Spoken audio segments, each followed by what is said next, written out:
Hey y'all, I'm Kristen Scott and welcome back. I've taken a little bit of time off to get work done, been working hard, but I am back chock full of opinions about Panic at the Disco's released singles.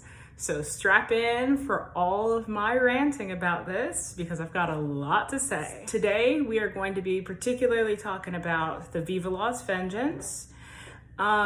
And the reason I wanted to do this is because as a musician, I just have a lot of opinions about what I perceive to be the direction of the band, both evidenced in their writing styles, but then also in how it seems like they are crafting this product that we get to see. So let's just dive into my opinions.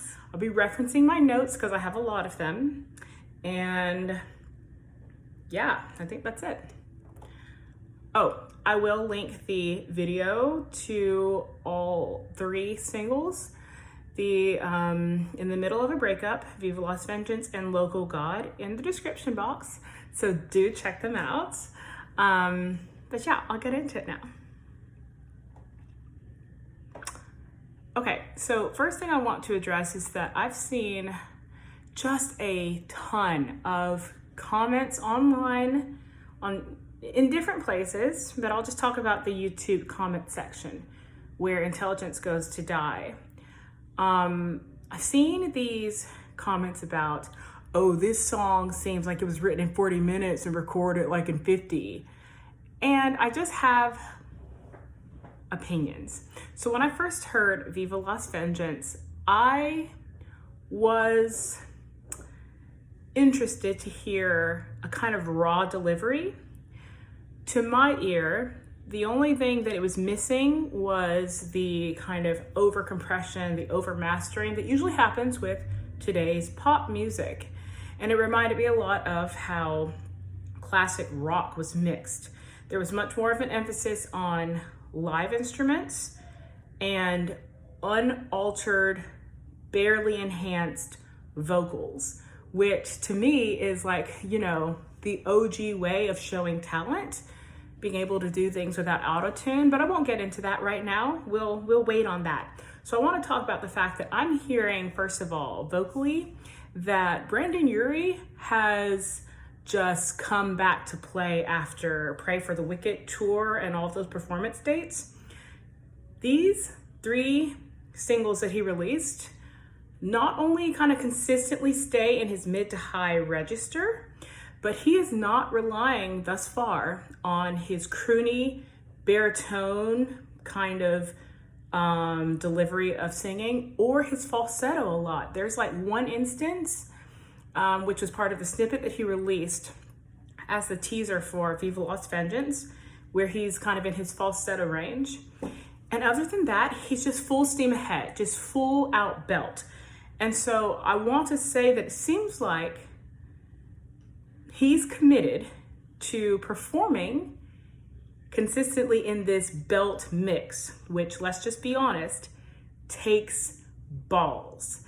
The only sort of performers that I'm aware of that perform consistently in a belt or a mix are people who sing Broadway music, or technically, I guess other type of pop singers, but generally it's Broadway that has the lock on belting mixed singing. So I just want to point that out. And given his background in like Kinky Boots and stuff, we shouldn't be surprised that this is in his wheelhouse to practice in this belt, but honestly, I didn't hear it a whole ton used consistently in the Pray for the Wicked pieces and released singles. So that's my first point. Seems like they're writing for a more musical stage show sort of musical appeal, which I think is fascinating. The second thing I want to talk about is just kind of how artists can write for different sort of performance mediums. Some people want to perform on a stage, unamplified, a lot like you would in a classical music setting. unamplified instruments and vocals, and that's just the standard.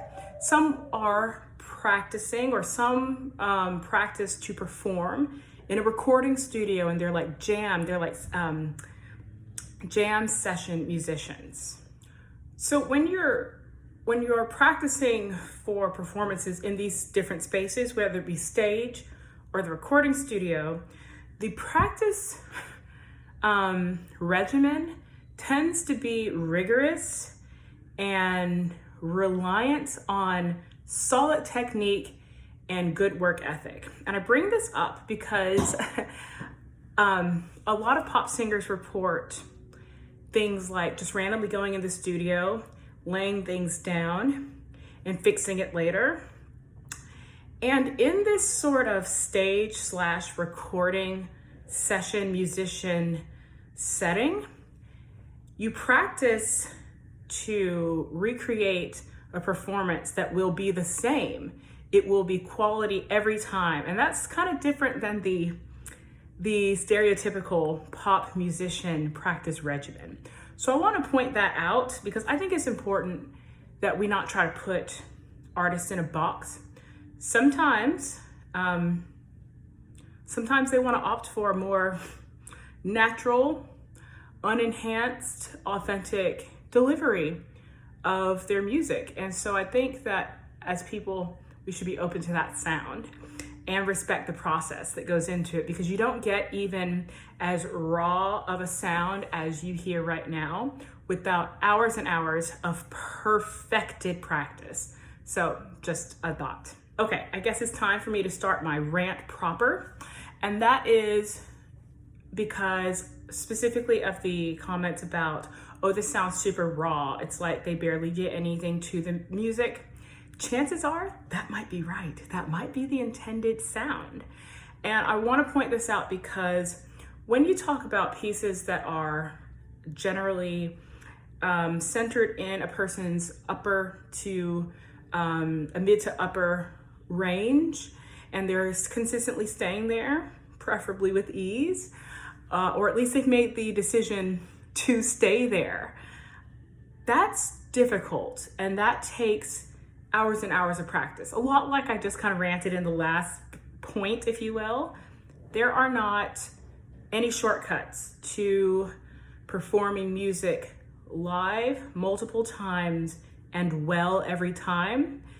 And I think that sometimes we forget the classical musicians and the premier performers of our time, wow, I can't say that word, performers of our time are musicians that are adaptable to not being enhanced by microphones, other amplification situations, or auto-tune. So even if you hear a person's like, I don't know, regular vocal quality, that doesn't mean it's bad. That means it's real. If you go to a Broadway musical and you're hearing night 4 of, say, Hamilton, there's a chance that the cast member that sang the song on night 1 will sing the song on night 4 very much like on night 1 because they practice it that way. Might they have a bit of a crack, or could they have a little bit of fry where they didn't intend it? Perhaps, because they're human, but they're still doing their level best and working at the tip top of their technique ladder. So, technique ladder. I don't think that's a thing, but we're gonna roll with it. I wanna point out that no matter what you think about the finished product, when you are not enhancing voices, flaws will be heard. That is natural, that is beautiful, and that is not evidence of they didn't do enough. It's just not. So, okay, I want to talk a little bit about the shifting meters / key centers that are occurring in certainly, Viva Las Vengeance and in Local God. There's just a little bit of that kind of stuff going on. You'll start in one key in the first verse or in the intro and immediately kind of shift to another key center, whether it be major or minor in the chorus or the hook.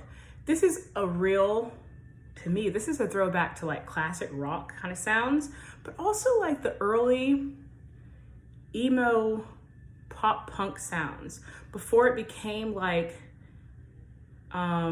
super 4 chords that are all like, what am I trying to say?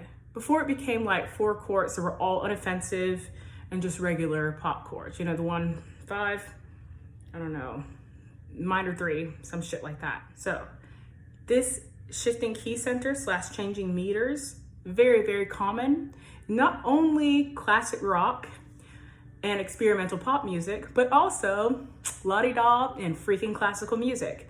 So I just want to keep threading this through line that we may be heading towards consummate musician Panic at the Disco presentation here.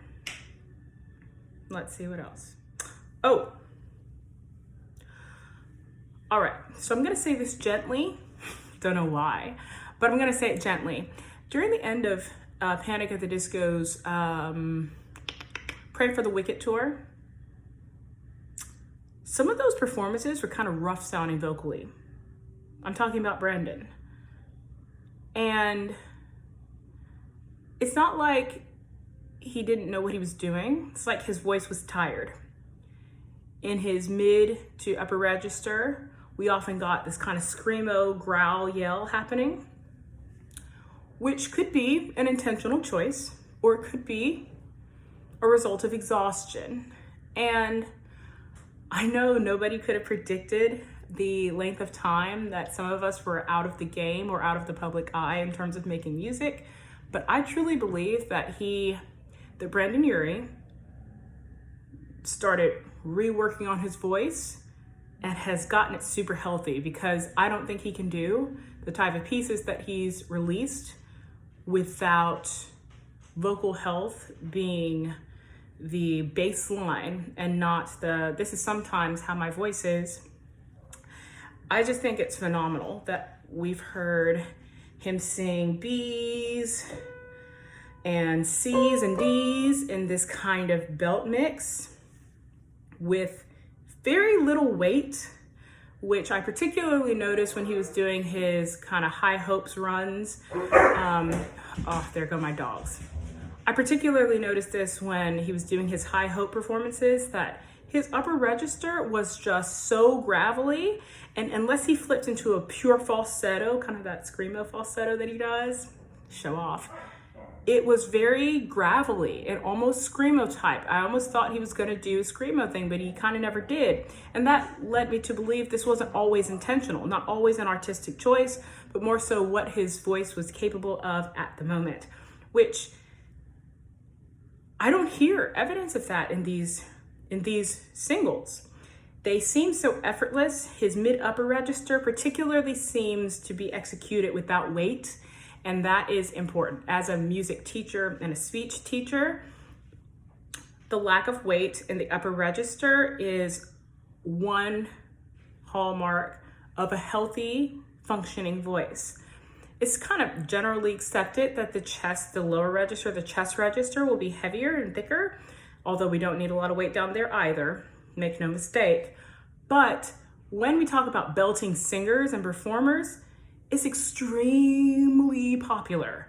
And dare I say, kind of a cop-out. It's kind of easy to just holler in your mixed belting upper range.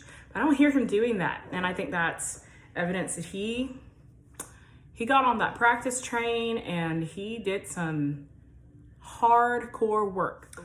The last thing I really want to say is I just kind of want to remind us consumers and also performers, y'all too, us too, that no matter how accustomed our ears are to like auto-tuned or electronically enhanced sound, this is not natural. When you hear people live in pop shows, they're often still enhanced in some ways. There's a mix that's compressing the voice, taking down, some of the high tones, enhancing the lows perhaps, but doing something to the voice that otherwise would not naturally be done by the performer.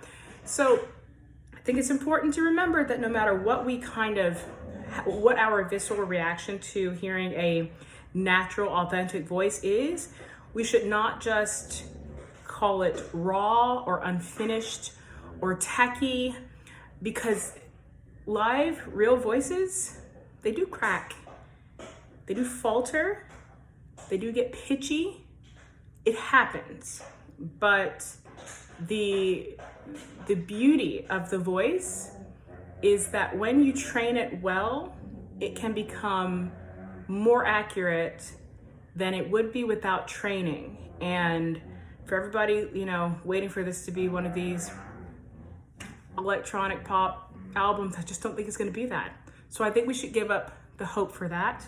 We're about to hear Brendon Urie in all of his natural goodness, natural healthy goodness. So I'm personally excited. I was hesitant at first. It was like coming off of the super polished High Hopes run and Hey Look Ma, I Made It and all that jazz that really kind of got a lot of playtime, a lot of airtime. And it was a great show, let's be honest. That Pray for the Wicked setup with all the strings and all that jazz was badass. But my dogs are doing things. Enzo!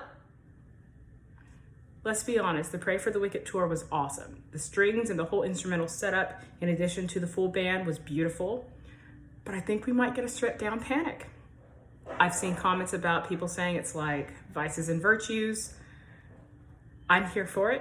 And I think that everybody should keep an open mind to what good music is and allow artists to evolve and step into perhaps a more healthy, consummate musician realm, as opposed to being only an artist that relies on autotune and enhancement in their music. So I'm urging you to keep an open mind.